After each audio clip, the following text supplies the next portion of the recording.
and welcome to this week's Snow Report, brought to you by Sauze Online. As ever, holding the camera is Sinead. I'm James. It is Friday the 29th of December. Here we are at the top of the Rochinetta chairlift, and we've got the chairlift coming out of the bowl. We're going to head down to the two-man at this moment in time to see what the black is like coming off Ratabi. Should we do it? Yeah, let's go. Sauze online, isn't it? Hello, mate. Hello. You're right. How are you? Yeah, brilliant. Good, good. Hello, oh, subscriber, well done, excellent. Yes, if you haven't already subscribed, please do, helps the channel. Very good, excellent. Shout out, how I've got gout, I've been skiing with gout all week, so. I think you've just done the shout out then.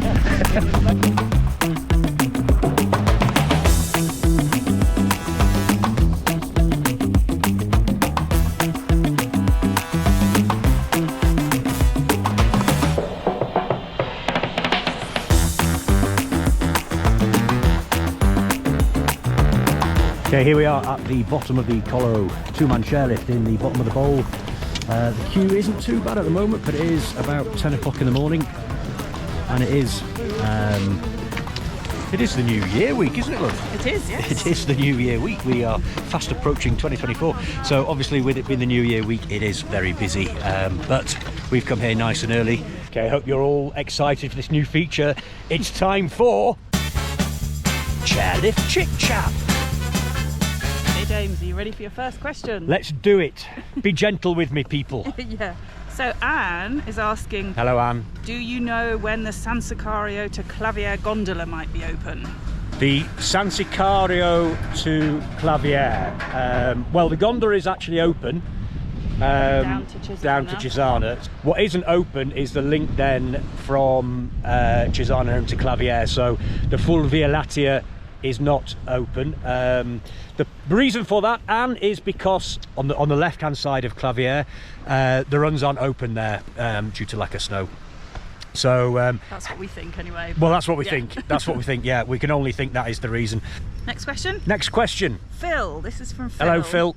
Has there been any lift upgrades since last winter? If not, do you know of any plans to invest in the lift infrastructure? First of all, there has been no changes to lifts since last year. We had the six-man chair go into Sestriere. Was that last year or was that? Yes, yeah. Last year was the first Last year was the first year we had the six-man chair in Sestriere. But they haven't done anything since then. I think the reason for that is because they're concentrating on snowmaking. Yeah, they've announced a big programme to improve the snowmaking, which I guess makes sense in the current climate. That actually leads on to another question from Ian. Okay. Who's asking, what does Sauze have in the way of snowmaking equipment? Are all the runs covered? And are they shy in using the cannons like some other resorts? Are they shy?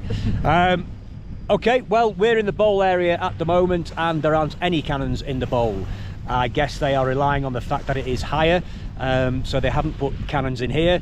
We don't know what the proposed programme for improvement entails at the moment, but in Sauze we've got cannons down run 29, run 2000, run 11, so there are, well, there is a lot of coverage in Sauze and also in Sestriere. They did put new cannons in over the summer in Sestriere, and certainly in San Sicario we've got cannons down the runs in San Sicario. So I think the cannon coverage is good. I think what they're trying to do is improve the efficiency of those cannons.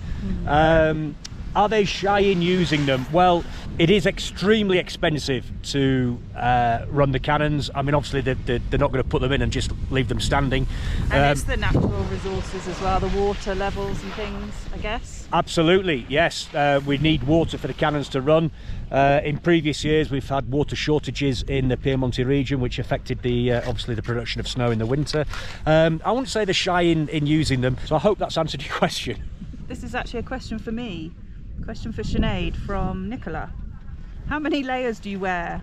Apparently Nicola has the same jacket, or the same make jacket as mine, and is coming out in January and wondering how many layers I'm wearing and how the cold temperatures.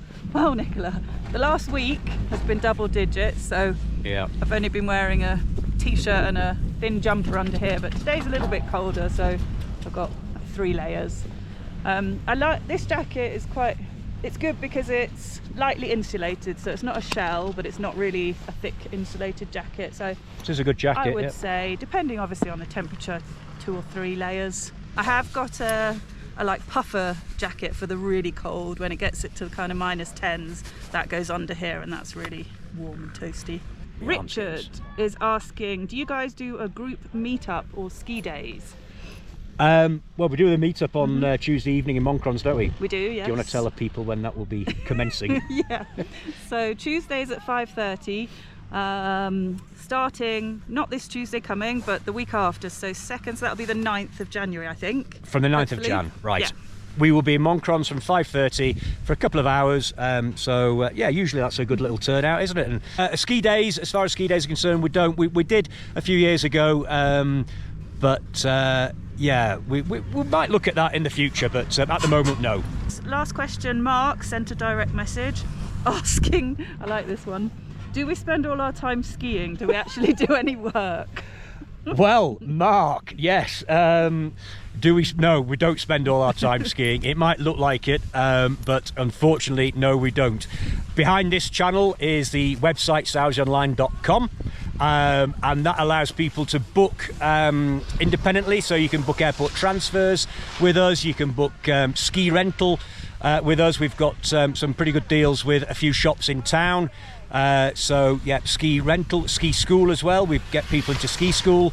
We also have accommodation, so people can book apartments and accommodation with us as well. So we are very busy behind the scenes. This might seem like this is all we do, but if you haven't looked at the website, jump on it, sauzeonline.com. Is that it? Yeah, that's it. Okay, so that's our first Chairlift Chit Chat. Thank you for all your questions. If you want to ask us a question next week, drop it in the comments below, and yeah, we'll do our best to answer it.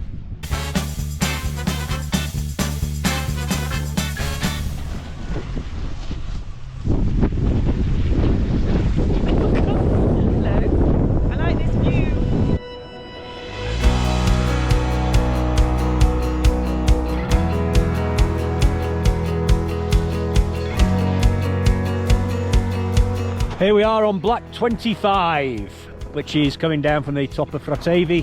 How did you find that, Sinead? Okay, there's a few little stones and things in the way, so you have to pick your way down a little bit. But just a little section up there, wasn't there, where probably the cats just churned the stones up.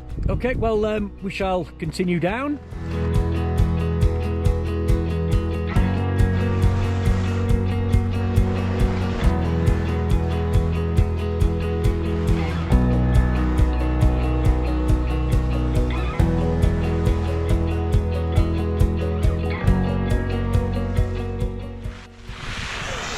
Nice. Yeah, the bottom part was really nice grippy snow. Yeah, it was good. It was good. So Black 25 gets our thumbs up.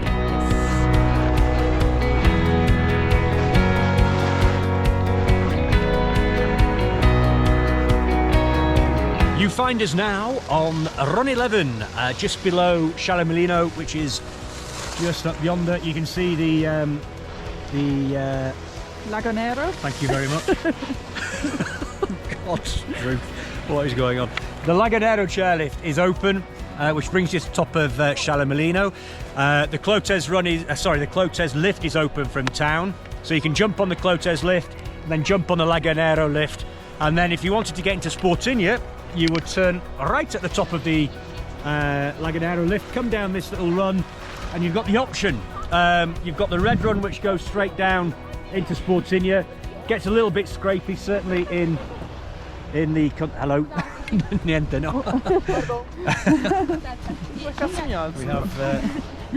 We have somebody trying to find the blue run, no doubt. Move slightly to because that is the red run down there. He certainly doesn't want anybody going down there. This is the start of the blue run. Can you see the sign? You can indeed. So this is the start of the blue run. So if you are coming up the Lagonero chairlift and you're not too confident on your skis, you want to be turning right at the blue. And this is a little track which brings you into Sportinia, so let's go and see what it's like.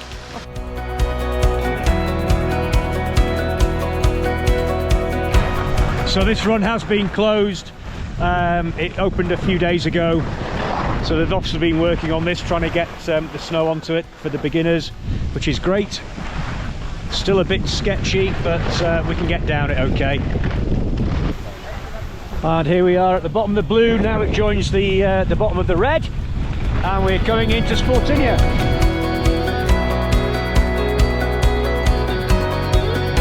Okay, a quick update on the weather that we've been experiencing this week. So the temperatures, the high temperatures, were still with us for the first half of the week.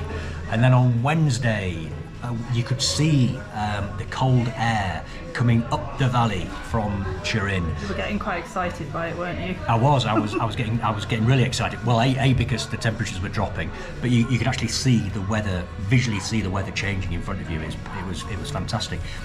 So those clouds started to creep up the valley.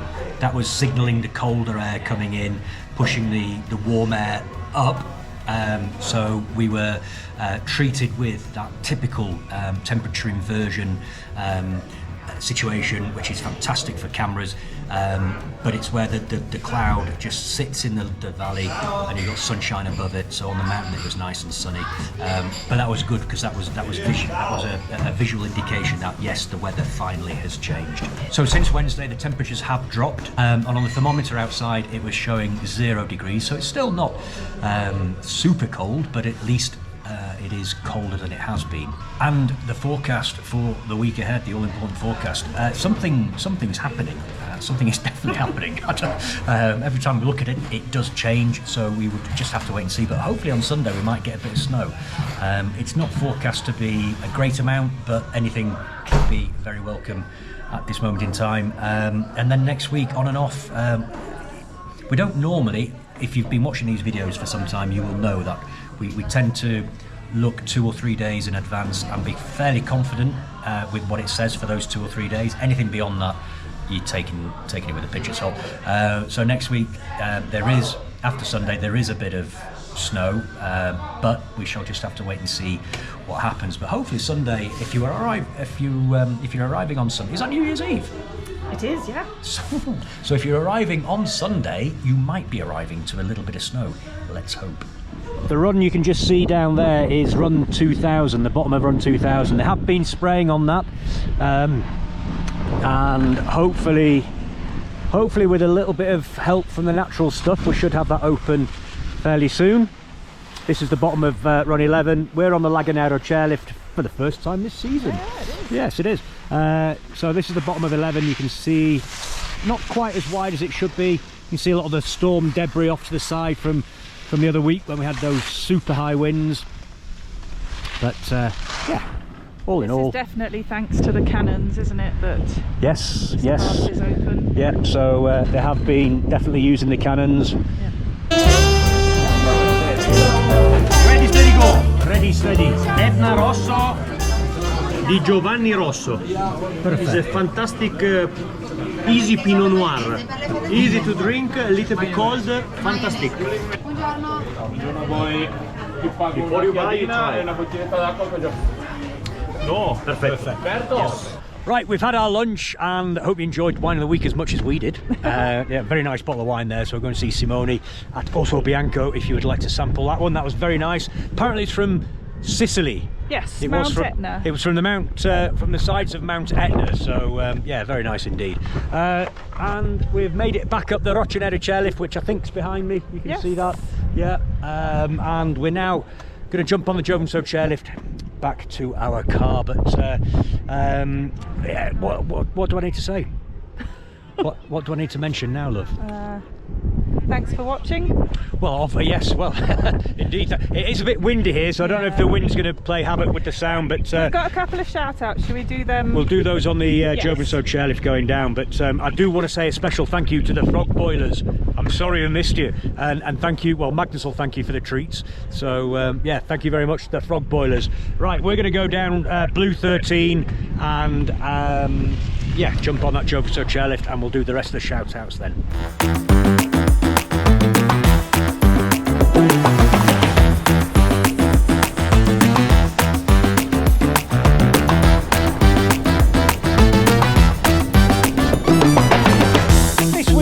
shout outs. First of all, I've got to say hello to Aussie Pete and the girls down in Australia. Hi. Good to know you're still watching, Pete, and hello to the girls. You watch as well, so thank you. So we've got Rory Duncan, 7 years old. He will be arriving tomorrow. On his own? No, I assume with his family. Hi Rory. Hello, Rory. We've got Lisa Williams got in touch. There's a group of 25 arriving on New Year's Eve from Llanelli. Did I say that okay? Llanelli. Llanelli in South Wales. It's your Very first good. time in Sauze, guys. I hope you enjoy it. Hope you enjoy it indeed. Okay, and last but not least, we've got Siobhan and Mark, Siobhan's sister Jennifer, and all their gang coming from Ireland. You know, friends with Lorraine. Indeed. Yes. Friends of Lorraine. We met. And friends of ours. Well, indeed, we met them last year, didn't we? Yes. And you were, anyway, yes. But hello to you guys. Yeah, look forward to seeing you all Yeah. in Sauze in a few days. So if you've got this far, thank you for watching. Drop your questions in the comments below for next week's Chairlift Chit Chat.